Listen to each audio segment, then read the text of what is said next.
A Leaf Must Fall.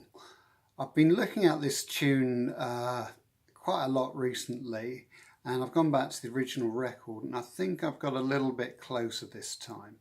So the original record seems to have a capo on the third, the pulse is 3/4, so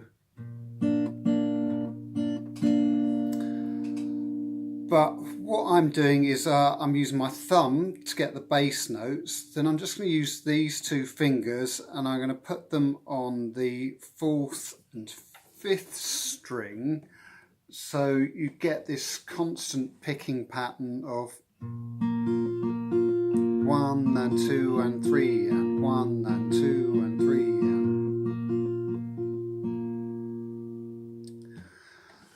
and for the chords.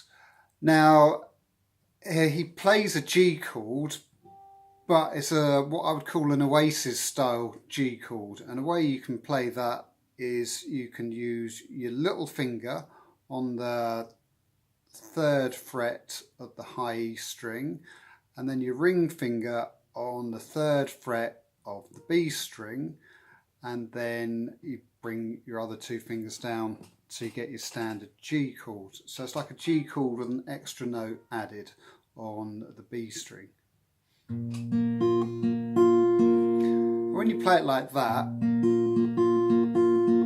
you get an extra high note ringing. Now another little trick is you could abbreviate that chord. Because we're only playing a very strict finger pattern, you could just have that finger on the 3rd fret on the low E string and then just hold down the 3rd fret on the B string. So I'm just using two fingers to get the chord. I'm getting the same effect with a lot less effort.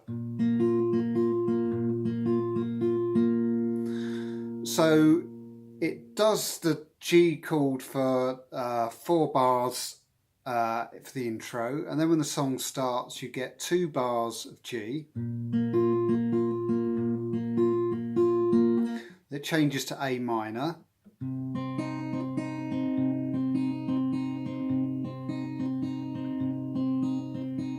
So you get 4 bars of that. And then you get this funny C chord. So I'm forming a regular C chord. Now what I'm going to do is I'm going to take my little finger off, and then this finger here I'm going to move down 1 string.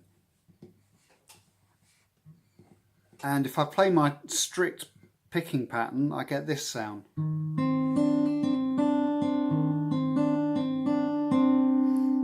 So for theory buffs among you, it's a C with a major 7th and a 6th. So I'm going to hold that for another 4.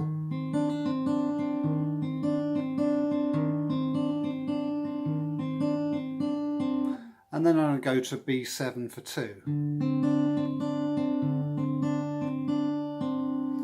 And then I'm going to go to C major, and I'm going to do that 6 times. This is a regular C major. And then it goes back to our G chord, so I'm going back to this 2-finger version of the G chord. It does that 4 times. And then we're back to A minor, and then it just does A minor for 6 measures until it completes.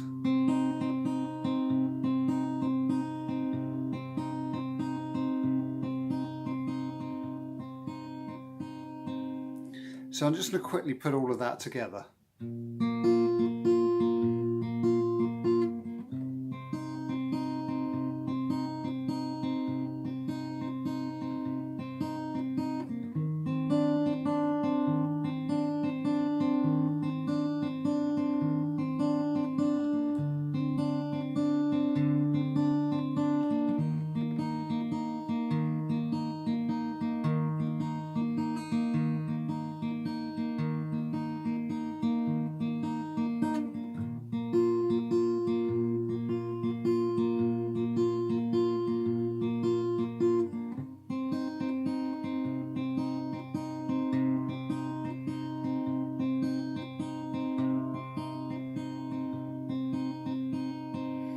and then it just cycles round on that progression.